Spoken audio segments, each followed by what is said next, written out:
উৎসব ও হোক ও কতটা ঘুমিয়ে হোক সেই কোনোভাবে শেষ পানির অবৈধ অবসর ঘটাতে পারে না হয় না সেদিকে দৃষ্টি দিতে হবে।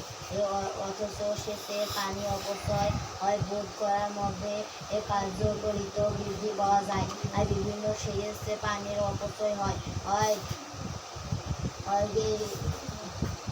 কিভাবে সেচ পানির অপচয় হয় তার বিশেষ 1 নম্বরে বাষ্পীভবন, 2 নম্বরে পানির অনুসেবন পানির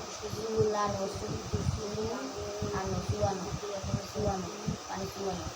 স্যার, বাষ্পভবন মানে তো এই যে পানি দেয় বাতাসের মধ্যে তুলে দেয়, আর এই যে পানি অনুসবন কি দেখেন স্যার? কি বলছেন? পানির অনুসবন মানে শেষ পানটা কি সেচের পানি মাটির স্তর ভেদ করে সহজে নিচের দিকে চলে যাওয়াকে পানির অনুসরণ করে দেওয়া আছে। নিচের দিকে পানিটা চলে যায়, নিচে চলে যাচ্ছে না তৈরি হয়েছে। পানি তো কম, পানি তো কি কারণ সেচের মাধ্যমে সেচের মাধ্যমে পানি তো এটা কমবে, আর এমনিতে যদি সেচীয় পানি দেয় তাও তো পানি কমুক, পানি নিচের দিকে যাও এটা অনুসরণ, মানে নিচের দিকে যায়।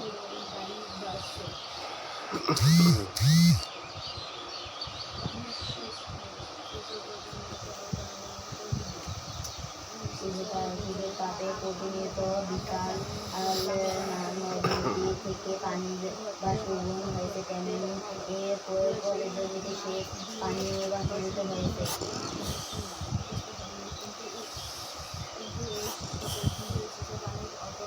পানির এই বাষ্পীভবন রোধ করা কঠিন ব্যাপার, তবে সময় মতো পরিমাপ মতো পানি সেচ দিলে তবে যাতে পাক শরীর প্রয়োজনে পানি গ্রহণ করতে পারে। পানি অনুশ্রবণ শেষে পানি মাটির স্তর ভেদ করে সোজাসুজি নিচের দিকে চলে যাওয়াকে পানি অনুশ্রবণ বলা হয়।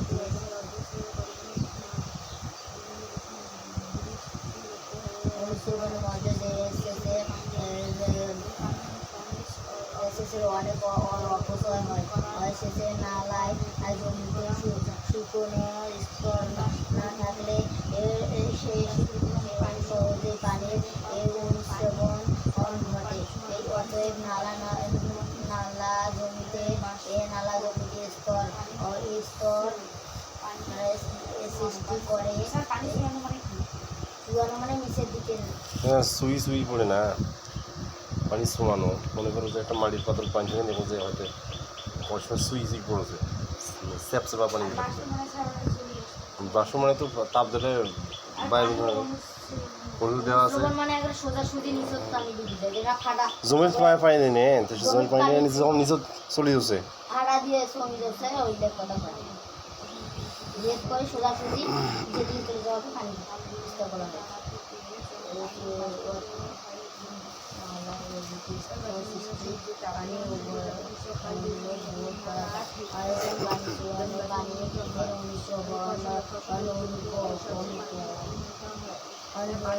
পার্থক্য হলো অনুশোধনের মধ্যে পানি নিচে চলে যায়, আর চুলানোর মধ্যে পানি অন্য ক্ষেত্রে চলে যায়।